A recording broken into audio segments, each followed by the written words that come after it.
Next up, utilities. Now, utilities blanks out everything, as you can see here, and you get this real deep rumbling sound, which is actually just water once it gets going. So, at some point soon, to power your prison, of course, you need a power station. So, power station and water pumps are your two main utilities. They are the things that you put down to provide power to everything. In turn, you have to connect an electrical cable to the actual power station, and you put that in a room. So say this one right here, I would probably follow this route down here and just branch off. Now, in order to power your lights, for example, you need electrical cable. You don't have to connect every single light. It does work as kind of like a circuit board area, so you run the connection up to, say, here, and if there's a light here, it will just keep it illuminated. Some things you do have to connect directly, so one of the other things that appears in objects, but it doesn't appear at the very beginning, is metal detectors. So metal detectors require a direct connection with an electrical cable. So where you see a metal detector, you have to run a cable up to it from the power station to the actual metal detector. But power stations aren't unlimited. They do have a limited amount of power they can provide. So you normally build one power station, and then as time goes on, you can add capacitors to it. You can only add you can only surround the actual power station with capacitors, and then you'll end up having to build another one. Now, the interesting thing is you can't cross circuits. So, what do I mean by cross circuits? If I was to build a power station here, and then I build a power station here, and I get this power station to charge this power station to charge this, that's fine. But if I make a circuit, if I connect the cables from this one down here to this one up here, they'll cancel each other out. Something will blow and the whole system won't work.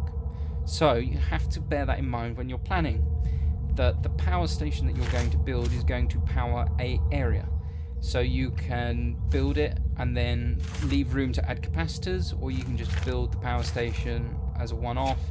As you can see here, the cost for a power station is only 5,000 and a capacitor is 1,000. So after 5 new capacitors, you've basically bought another power station. So it's a case of you build one and you plan for an initial amount of expansion. You only go so far, and you can build capacitors up, and you can keep building capacitors up until you reach the limit, and then you're going to have to replan what you're going to do for your next power station. Water pumps are the next thing. Of course, shower cubicles need water being pumped to them. One of the things I like to do is, when I have individual cells like this, I normally put a bed in here and I normally put a shower in here. So one of the big lethal locations I've noticed over time when I've been playing this game is shower blocks are deadly. They are like the scum of where people go to get shivved, essentially. So what you want to do is avoid large congregations of areas like that. Unfortunately, one of the requirements up here is to build a shower, which requires a shower room being built. So normally what I do is I build the room and then just get rid of the room, and then just build showers inside the individual cubicles. You have to, although you essentially can provide a very low quality of care for any prison inmates, the higher quality of care that you give them, the less likely they are to start complaining and the less likely they are to start a ruckus. So ideally you want to keep them happy. So as I say, putting a shower in each individual cell normally keeps them pretty happy. Now, with the electrical cables, you don't really have to worry about inmates getting access to it. Whereas with pipes, as we all know, if we've all seen pretty much any Prison Break movie anywhere, crawling through the pipes is certainly a thing. Now, to avoid that from happening, you have to kind of plan your layouts a little bit better.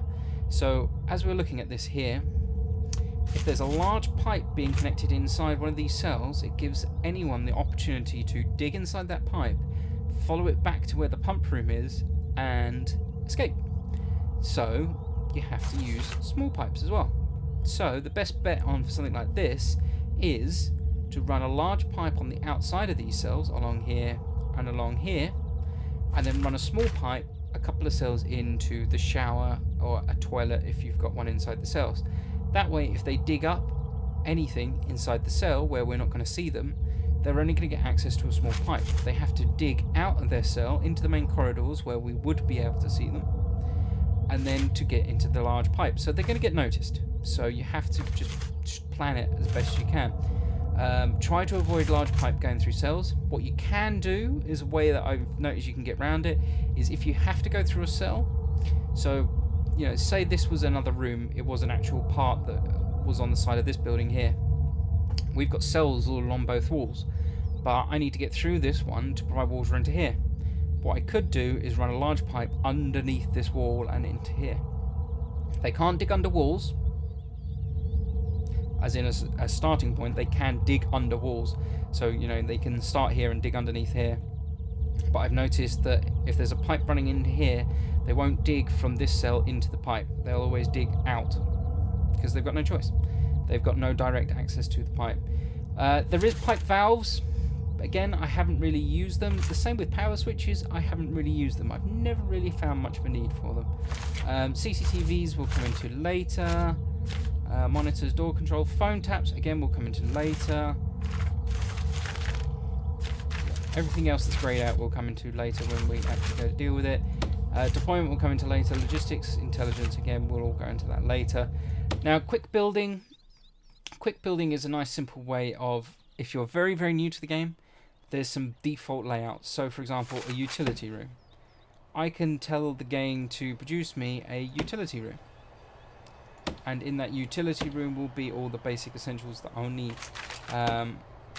You know, your basic cell, your basic solitary cell, your basic luxury cell, shower cell, anything you need. If you're brand new, the basic ones aren't bad. They're good for just figuring out layouts for what you actually need inside them. Now that I've played for long enough, I don't generally use the quick build. I do use the clone function quite a lot. So for example, along here, if I was to use the clone function, this is one cell here. I know this is one cell, it's got everything I need.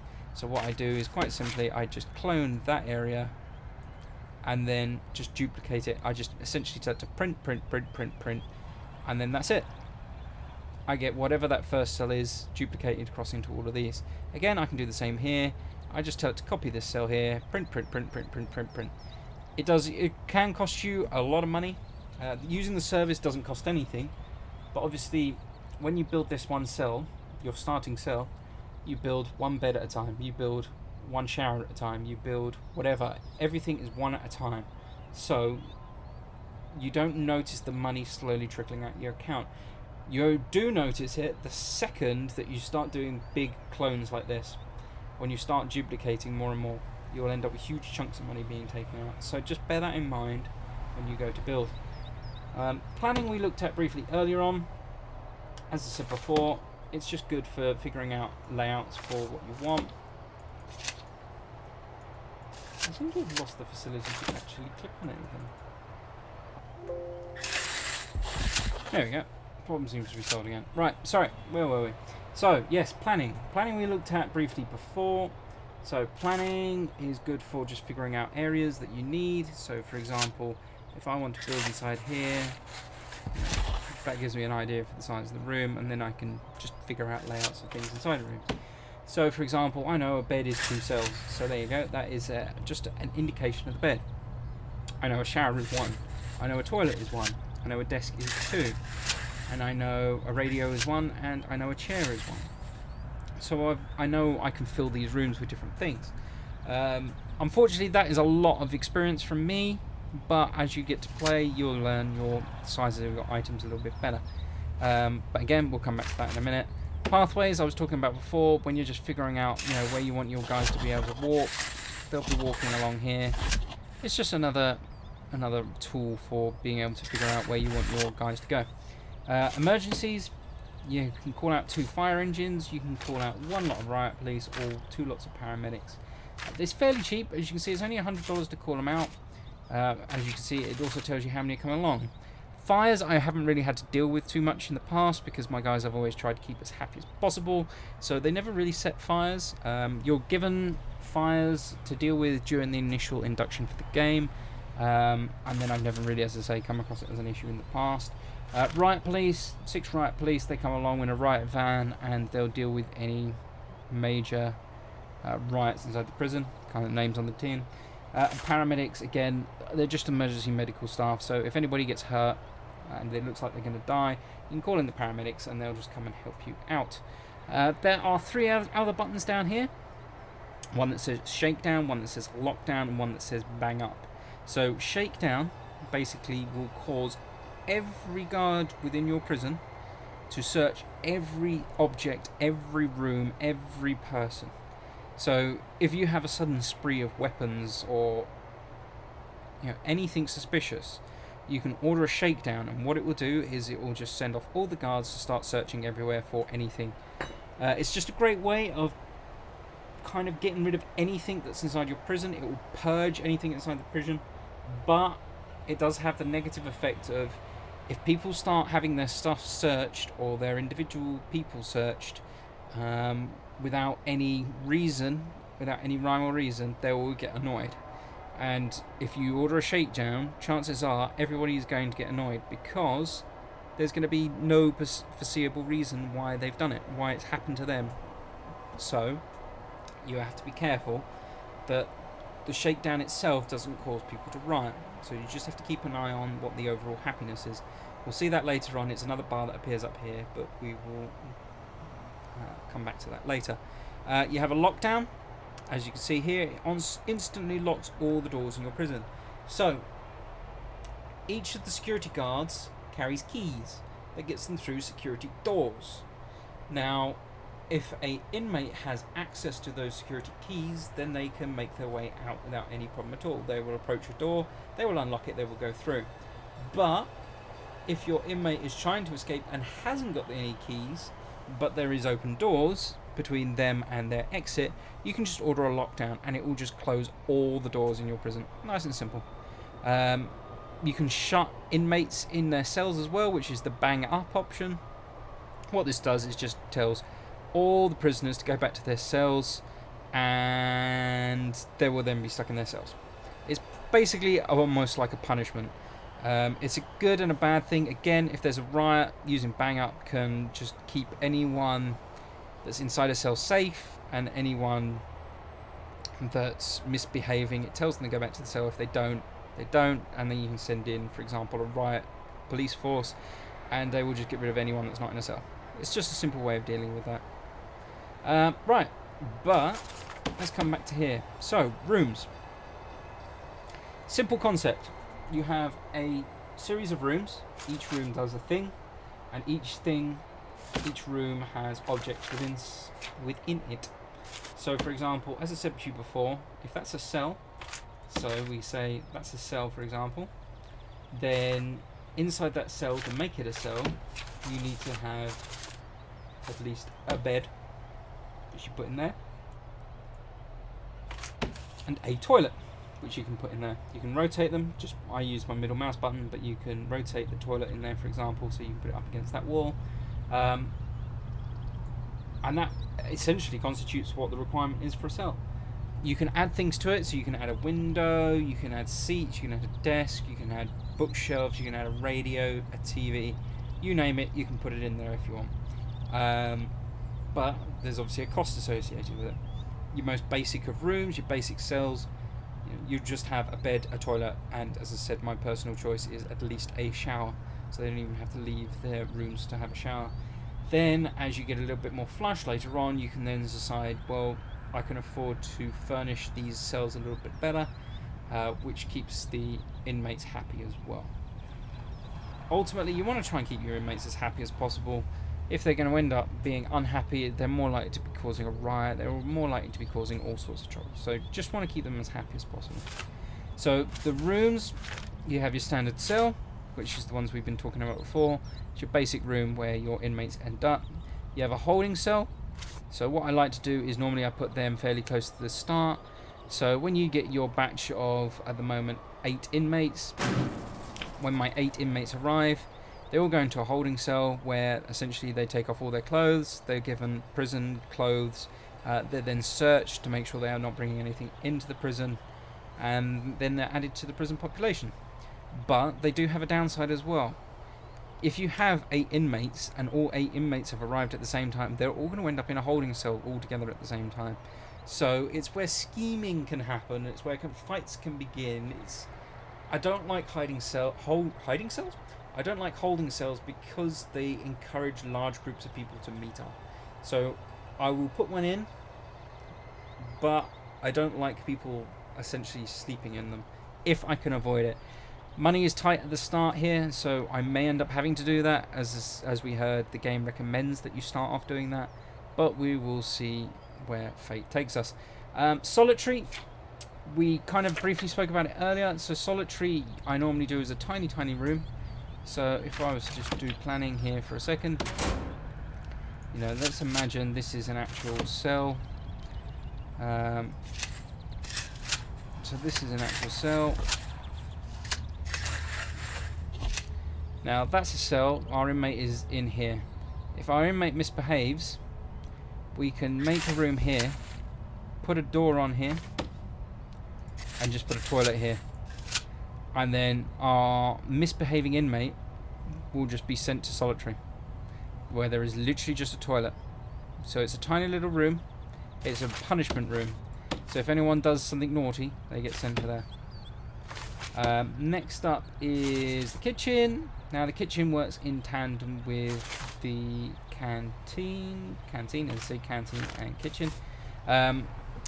You serve all the food up in one room while it's being cooked in another room. You can train inmates to become kitchen staff, which is great for them. It gives them more skills, more things to learn. You can have inmates work in the kitchen, and then you can have the rest of the prison is gone to eat in the canteen. So you have a canteen, which is the place to go where they're serving all the food, and the kitchen where they're actually cooking the food to put in the canteen. The shower cubicle, as I mentioned before, all it needs is a square and a shower head. So I normally create that shower head and then I just cancel it and move all the showers to the individual rooms. You can do it, there is no reason why you couldn't do it on a minimum security prison. If you're just concentrating on minimum security, chances are, if you were to have a decent ingress and egress away from a shower cubicle, everything will be fine.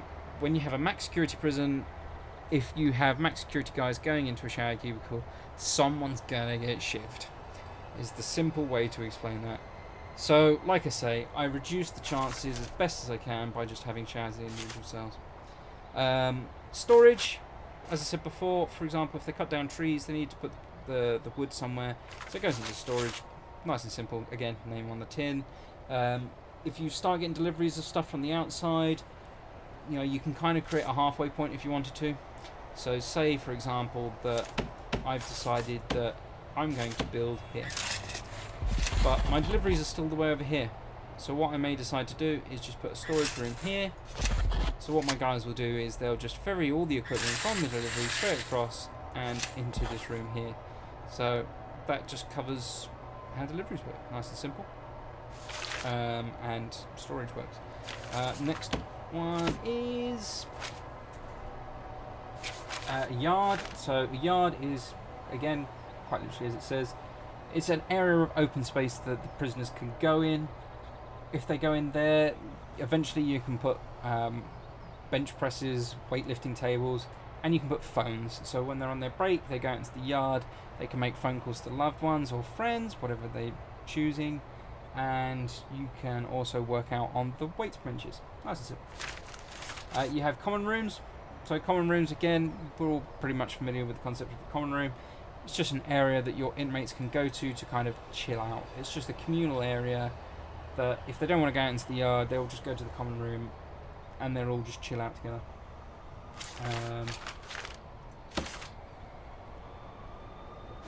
Visitation. So visitation, your inmates after a while will want people to come in and see them, and visitation just allows that to happen. They'll come in, they'll sit down, they'll have a chat, and they'll go. It fulfills one of the needs for communications for any of your inmates. Again, we can see it later once the bar becomes available. Staff room, again, pretty self-explanatory. It's the staff room. If your staff need to chill out and relax before going back on duty, they'll go to the staff room, they'll chill out, and then they'll go on duty. Nice and simple. Exports, similar to what we were talking about before with storage. There are a few items as well that can be made in one of the rooms that will eventually unlock, where they'll be able to produce things that we can sell. So exports is just another alternative for deliveries. So deliveries they'll pick up and take to a room. Eventually for things like escort, things like export, they will grab the stuff from the exports room and just sell it off. Nice and simple. Chapel, again, we briefly mentioned earlier with spiritual guidance. I like to make fairly big chapels. In fact, so big that I doubt it will be either one of these buildings. I might put it in this room here, so I might just extend the prison all the way down to here, fence it off, and deal with that for the time being. But we'll see how we go when we get there. Parole is similar to visitation. Instead of a family of 3, for example, coming in and seeing the individual, we'll set up a parole room. It actually uses the same tables as what you see in the parole room as the visitation room. So you can actually have your legal team, for example, come in and use tables and chairs in a common room, in a parole room, as what you have in visitation. And last but not least, reception. Again, pretty self-explanatory. It's just the room that everyone has to go to register to be inside the prison. They go to reception, then once they're through the reception, they'll then go to a holding cell. And then from the holding cell, they'll be allocated a prison cell, and then everyone will be hunky-dory. So nice and simple. Objects. There are way too many objects here for me to even consider going all the way through. But all in all, the whole premise is that everything in here belongs in a room and does a function. There's no item that does nothing. Everything contributes to, in some way, a room. So, for example, we will talk about the beds that we were looking at before. Every room needs a bed for an inmate. Every room needs a toilet, so on and so forth. Jail doors. We'll kind of talk about the individual items as we go to use them. But jail doors, for example, I mentioned about having keys. So all the security guards have keys. So to get through an actual jail door, you need to mug a security guard, for example. But that is mostly it for that. That's the whole UI explained. We have basic options over here. Everything's clickable. So yeah, we'll kind of think about expanding from here.